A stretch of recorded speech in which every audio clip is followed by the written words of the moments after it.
ভরে যাবে ব্যাগ।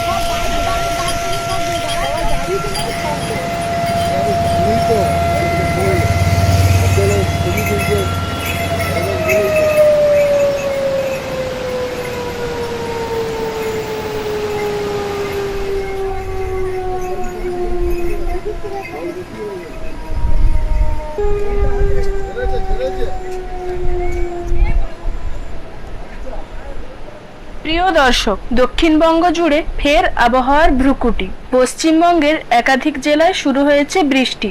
আবহাওয়া দপ্তরের পূর্বাভাস অনুযায়ী দক্ষিণবঙ্গের বিভিন্ন জেলায় ভারী থেকে অতি ভারী বৃষ্টির সম্ভাবনা রয়েছে। এরই মধ্যে টানা বৃষ্টির প্রভাবে বাড়তে শুরু করেছে মুকুটমণিপুর ড্যামের জলস্তর। আর সেই পরিস্থিতির কথা মাথায় রেখে মুকুটমণিপুর জলাধার থেকে জল ছাড়ার প্রক্রিয়া শুরু হয়েছে। বর্তমানে নিম্নচাপের প্রভাবে দক্ষিণবঙ্গের বিভিন্ন অংশে বৃষ্টির পরিমাণ বেড়েছে। আবহাওয়া দপ্তরের পূর্বাভাসে বাঁকুড়া সহ দক্ষিণবঙ্গের একাধিক জেলায় ভারী বৃষ্টির সতর্কতা রয়েছে। কোথাও কোথাও অতি ভারী বৃষ্টির সম্ভাবনাও রয়েছে। ফলে খাল, নদী এবং জলাধারগুলিতেও দ্রুত জলস্তর বাড়ার আশঙ্কা তৈরি হয়েছে।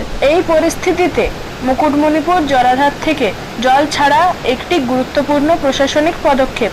জলাধারে অতিরিক্ত জল জমে গেলে বাঁধের উপর চাপ তৈরি হতে পারে। তাই জলাধারের জলস্তর নিয়ন্ত্রণে রাখতে পর্যায়ক্রমে জল ছাড়া হয়। তবে কত পরিমাণ জল ছাড়া হচ্ছে তা পরিস্থিতি এবং কর্তৃপক্ষের সিদ্ধান্তের উপর নির্ভরশীল। বর্তমানে কংসাবতী ড্যাম থেকে 5000 কিউসেক জল ছাড়া হয়েছে। জলাধারের গেট দিয়ে জল বেরিয়ে আসার দৃশ্য বর্ষার সময় অত্যন্ত আকর্ষণীয় হয়ে ওঠে।